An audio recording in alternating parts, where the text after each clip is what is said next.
Hi hearties, welcome back to the Teacup trail. I don't have my stand with me for recording, so I'm gonna do this with my bare hands. Oh, funny story. I guess this is my random topic of the day before we dive into episode 10. My dad, I asked him the other day, are you gonna watch season 9 with me? And it's really funny to tell you a little bit about my parents. My mom watches Hallmark movies and she has her favorite. I'm not gonna say it right now, but she has her favorite actors and favorite actresses. But she's not into shows, and it's really interesting. The only show that she ever fell in love and will watch it again and again is MacGyver, like the original MacGyver TV series. But she into the Hallmark movies. But when it comes to the show, me and my dad started doing this whencallstheheart duo watching gigs together for season 8. And he never watched it. Like, he kind of like went in and out of the room like throughout season 1 through 7. I did give him updates throughout the year, but he really never watched it like eye for an eye until season 8. And season 8 was like a great time for him to jump on, and he was like, oh my goodness, when this love triangle is gonna end. And some of you, I had you on Twitter for a long time now, and some of you probably already know. And I asked him during season 8, like, who do you think she's gonna pick? And my dad said, the beer guy. Like, he doesn't even like remember it's Lucas, the actual name. So my dad knows him, the beer guy, and he probably gonna keep calling him the beer guy in season 9. Anyway, he said yes, so we're gonna have our Sunday hangout back, starting this month, and yeah, that's a little story for you.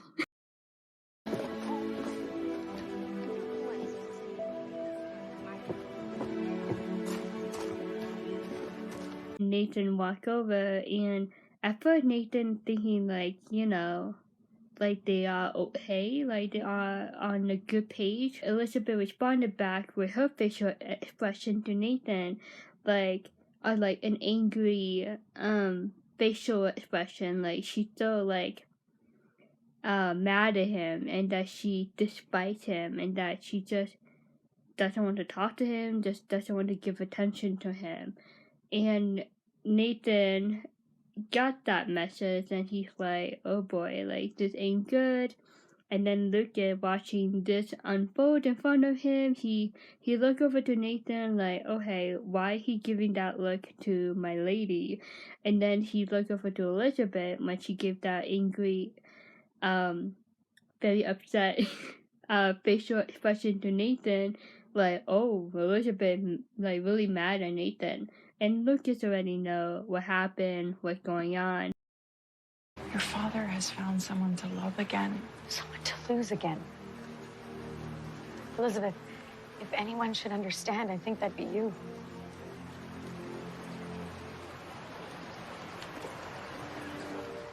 You're right. It's really interesting though throughout season 6, 7, 8, just ever since Lucas and Nathan pop into Hope Valley.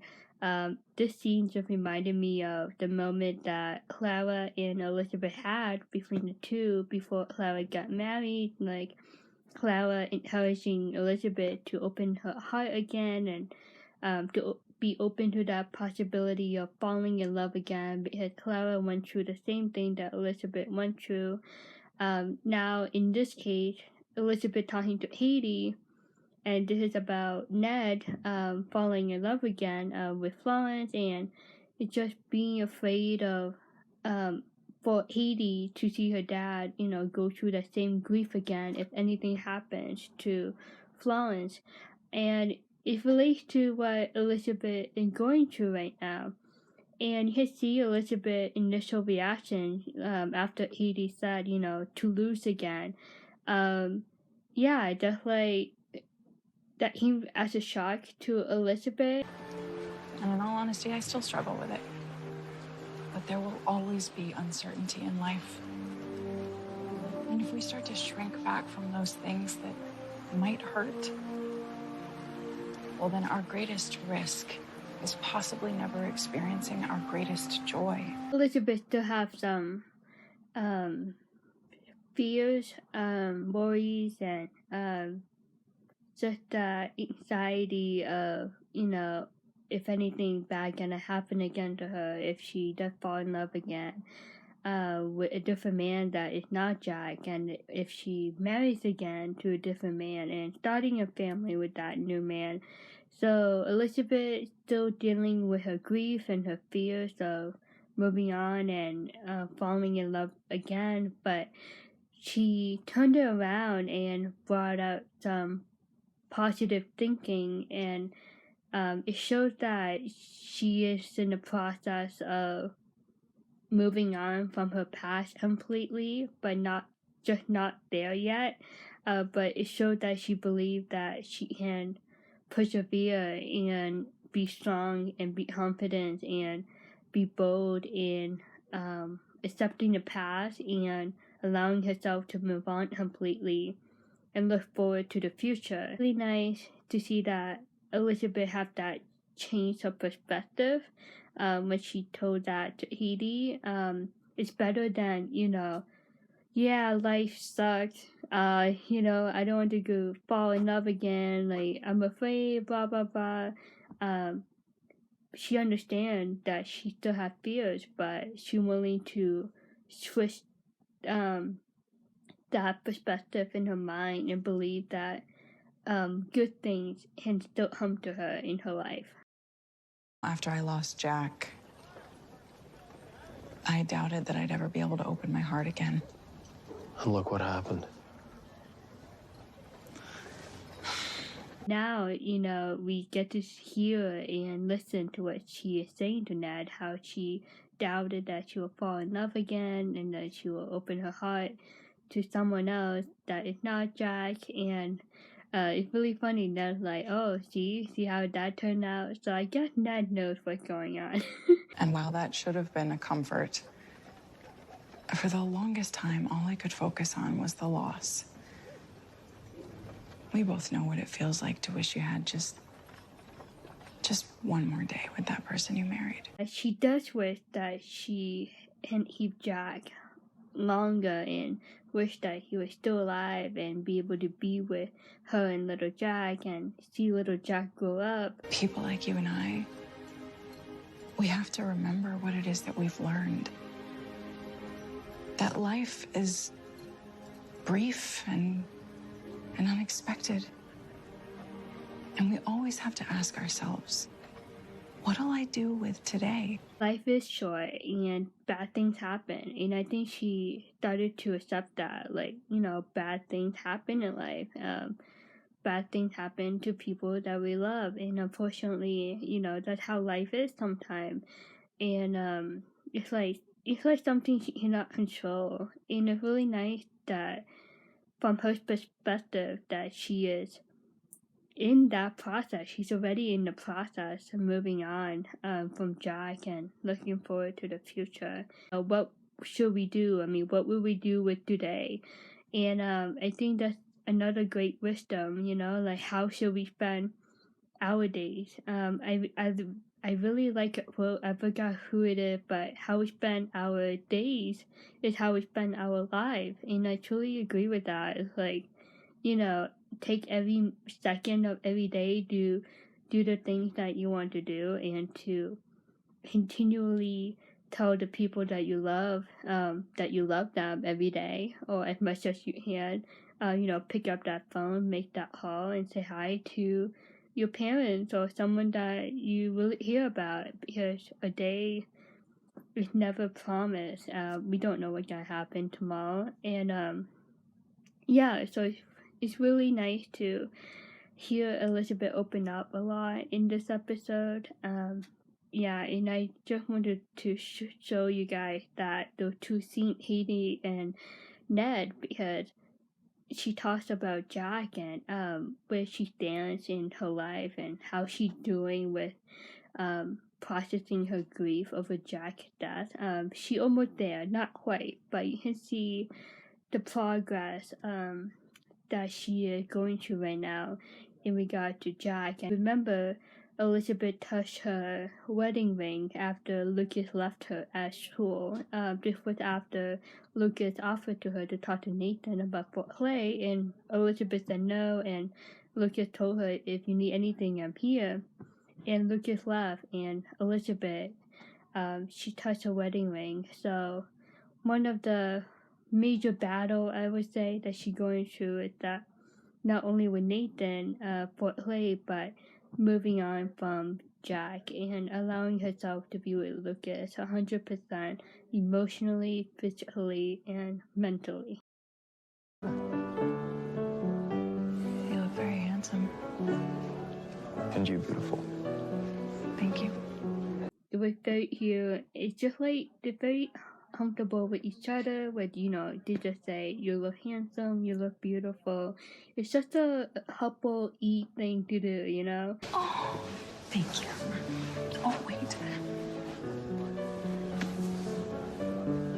Why don't you join them? You see, Elizabeth was impressed by it. She's like, whoa, like my man knows me well. Lucas read her mind. Like he was like multitasking, like he was like listening to the conversation, like he knew what was going on, but he had the hair to grab the bouquet for Haiti and hand it to Elizabeth just in time. It just shows that he is on point. Like a bonus boyfriend point right there in that scene. And you can see like Lucas doesn't like boast about it, but you can see like he knew what he did. Like he's like, yeah, I know it. Like I know what my girl needs. I thought that was another cute couple-y thing between Elizabeth and Lucas. To each other in a lifelong covenant, to be neither selfish nor self-serving, insisting on one's own way, with humility, gentleness, and patience, looking to bind yourself together. This is my take on this scene. So she touched her wedding ring again, and it's like the second time this season, right? Yeah, second time. And Pastor Joseph was mentioning the word commitment, and the moment he said commitment, we saw Elizabeth touching her wedding ring, which means she was committed to Jack and to be in a marriage with him, and now he died. The pastor continued talking and stuff, and I don't know if you heard it, but when Pastor Joseph said patient, he switched from one side to the other side, the side where Lucas and Elizabeth were sitting. And I was like, patient, like the way he like moved his focus to the audience, to that side, and Lucas just like shaking his head, like nodded, like in agreement. And then he looked over to Elizabeth, and Elizabeth knew what that meant, like patient, like it's just like not only for about Ned and Florence marriage, but that word patient, it means so much to Elizabeth in her relationship with Lucas. It's just like a subtle messages throughout this wedding ceremony that shows that there is a good possibility that Lucas and Elizabeth will settle down and get married and raise a family together. Interesting of how like a wedding can bring so much openness and honesty and those jitter feelings and and all the lovey-dovey stuff, and but at the same time you can sense that the writers, the show is trying to tell a hidden message to the audience about Lucas and Elizabeth's future together. Lucas. Did Allie mention that she stopped by? She did, yeah. I don't think Allie should be caught in the middle of this. Thank you for your concern. Allie's been through a lot already, and I don't like adding to it. Lucas was like serious and he was like straight to the point. He promised Allie that he will talk to her uncle Nathan about this love triangle situation. And you can see once Lucas, asked about Allie, like the conversation got serious. And this is like not playing around, this is not a joke. Like Lucas really wanted to talk to Nathan. And it's really nice Lucas respected Elizabeth and not ask about foreplay and just focus on Allie. And Lucas really hears about Allie and he hears about Elizabeth too. Well, it seems to me you could avoid that by not pressuring Elizabeth.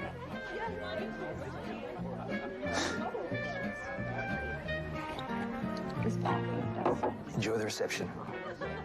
Absolutely. Lucas basically said some honest and straight up facts like, you've been treating Elizabeth like crap. Like the way you are to her is just not right.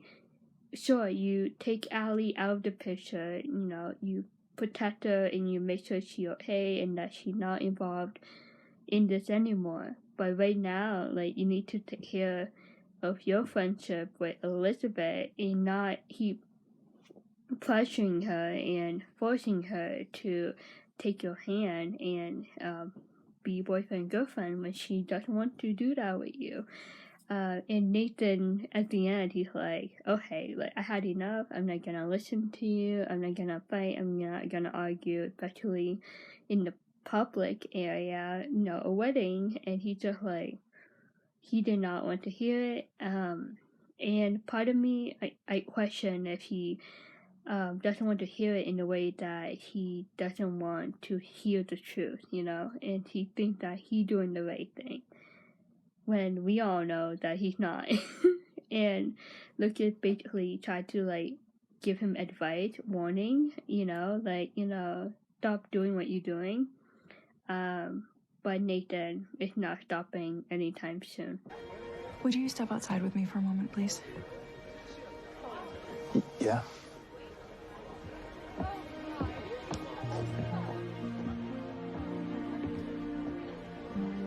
Lucas is starting to worry because he already had that talk with Nathan and not really sure if he knew that Elizabeth initiated the conversation with Nathan.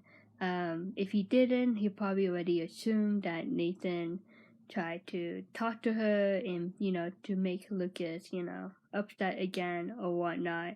But either way, Lucas is starting to worry and he hoping that, nothing serious is going on between the two in the love department.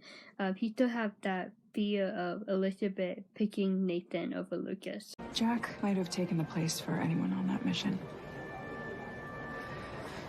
Just happened to be you. And Nathan just like starting to feel guilty again, and like basically Jack took his place, and if Jack didn't, Nathan probably would have got killed that day during the training. And I want you to know, from the bottom of my heart, I don't blame you for his death.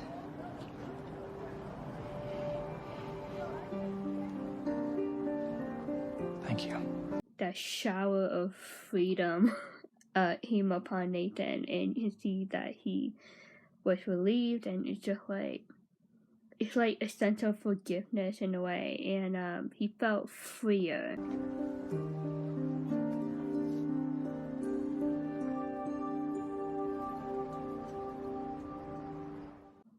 This was still confused with me. Like, why did he grab her hand? Like, please let me know what you think why that happened. And then Lucas looked over and he got like nervous. And I don't blame him. He's like, what the heck going on? You're holding both of my lady hands, my girlfriend hands, and it's just like, am I really losing Elizabeth? That look, you know? But the hand holding, that still confuses me to this day. Let me know what you think and like what that means. But it just like doesn't make sense. Like the way they had it, it's just like, I feel like there should have been more, you know what I mean? I'm wondering like if he's trying to force her again, pressure her to take him as a boyfriend, you know what I mean? Like talk about his feelings again and whatnot. It's just like the way they had it just made it so dramatic, and it made both team like, woo, like crazy, you know? Like Team Nathan think, you know, that Nathan still have a chance, but Team Luke is like, what did just happen? Up to this point, like everything seemed fine between Lucas and Elizabeth, and now this. Yeah, it's just like if Nathan wanted to express his heartfelt thanks to Elizabeth for forgiving him, like he could have done that without holding hands, you know what I mean? Like the way he holding her hand is just like seemed so romantic to me, and I'm like like and that's why it made Lucas a little bit freak out. Yeah, that still confuses me. Anyway, that's the end of episode 10. It's only one video for this episode. Not really much going on, but the last scene, like the most dramatic in this episode. 2 more episodes to go. I don't know when I'm gonna upload those. Most likely next week. Definitely will finish the last 2 episodes this month, and I will take a break, and I'll see you in March after that. I might post other things on the channel. I do have some testimony that I want to share with you guys. I'll probably do that in the meantime, and probably post other song cover. We'll see, but I will definitely be back for season 9. And please tell me what you think about the hand holding moment at the end of the episode. Like, what that means, you know? Like, what it symbolizes. Like, the way they cut off, it's just like... like, what? Like, we already know what happens in the next episode, but it's just like, at this point in time, like, why did he held her hands, you know? Let me know your prediction or, you know, your thoughts on why they cut it off like that. Comment below your thoughts, your analysis, anything. Talk to me. I will see you soon. Bye.